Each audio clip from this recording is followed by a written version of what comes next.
एक चमाट खींच के खुद को भी मार लेना और मुझे भी मार देना अगर ये सवाल मन में आए कि मॉडर्न टाइम्स में इंडिया के अंदर नए एज के क्रिटिकल थिंकर या कंटेम्प्रेरी फिलोसोफर्स पैदा क्यों नहीं होते। मैं बताता हूँ क्यों नहीं होते। राजीव प्रताप नाम के एक जर्नलिस्ट जो उत्तराखंड के एक अस्पताल में जाते हैं ये पूछने के लिए कि आपकी सुविधाएं नॉर्मल पब्लिक को प्रॉपरली क्यों नहीं मिल रही हैं, राजीव प्रताप को जान से मार दिया जाता है। और तुम एक्सपेक्ट करते हो कि इस देश के अंदर क्रिटिकल थिंकर्स फिलोसोफर्स पैदा होंगे।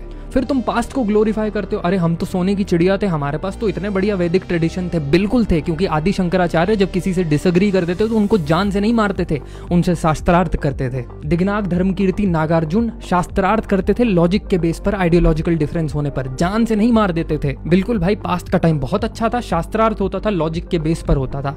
कभी न्यूज खोल कर देखा है, कभी वहां पर डिबेट देखी है? किसी एनिमल जू से भी ज्यादा घटिया डिबेट होती है, यानी कि जू में रहने वाले एनिमल्स जो होते हैं, जानवर होते हैं ना, वो भी उनसे ज्यादा सिविलाइज्ड होते हैं। कभी न्यूज की डिबेट देख लेना। और हेलो, जिन पॉडकास्ट को तुम मेन स्ट्रीम मीडिया का रिप्लेसमेंट मान रहे हो ना, उन पॉडकास्टर्स ने भी ये ठान लिया है कि हम अपने पॉलिटिकल पापा को बुलाएंगे और प्री रिटन सवाल पूछेंगे और उससे पैसा कमाएंगे, अपनी पॉलिटिकल सिग्निफिकेंस बनाएंगे। सेलिब्रिटीज को बुला लो, आर्टिस्ट को बुला लो और उनकी पीआर टीम जो सवाल डिसाइड करेगी वही पूछे जाएंगे। कुछ भी अनाप शनाप बिना एविडेंस के कुछ भी पॉडकास्ट पे बोल दिया जाता है, रील कट के वायरल हो जाती है, वाह, कोई पूछने वाला नहीं है। तुम एक्सपेक्ट करते हो कि इस देश के अंदर साइंटिफिक और फिलोसॉफिकल टेम्परामेंट डेवलप हो। बहुत बढ़िया भाई, पॉडकास्टर्स सच की तलाश में नहीं है, पॉडकास्टर्स व्यूज और पैसे की तलाश में, साथ में पॉलिटिकल सिग्निफिकेंस, पॉलिटिकल कनेक्शंस बन जाएं तो और बढ़िया। भाई ऐसे देश में जहां ये सब चीजें नॉर्मलाइज हैं, इन चीजों पर सवाल नहीं होता और किसी जर्नलिस्ट को बस मार दिया जाता है अपना काम करने के लिए। जर्नलिस्ट का काम क्या है? सवाल पूछना, और उसको मार दिया जाता है इस बात पे। तो उस देश से एक्सपेक्ट मत करना कि कोई नए एज का फिलोसोफर, क्रिटिकल थिंकर यहाँ पैदा होगा, क्योंकि अगर पैदा हो भी गया तो उसका यहाँ रहना बड़ा मुश्किल हो जाएगा।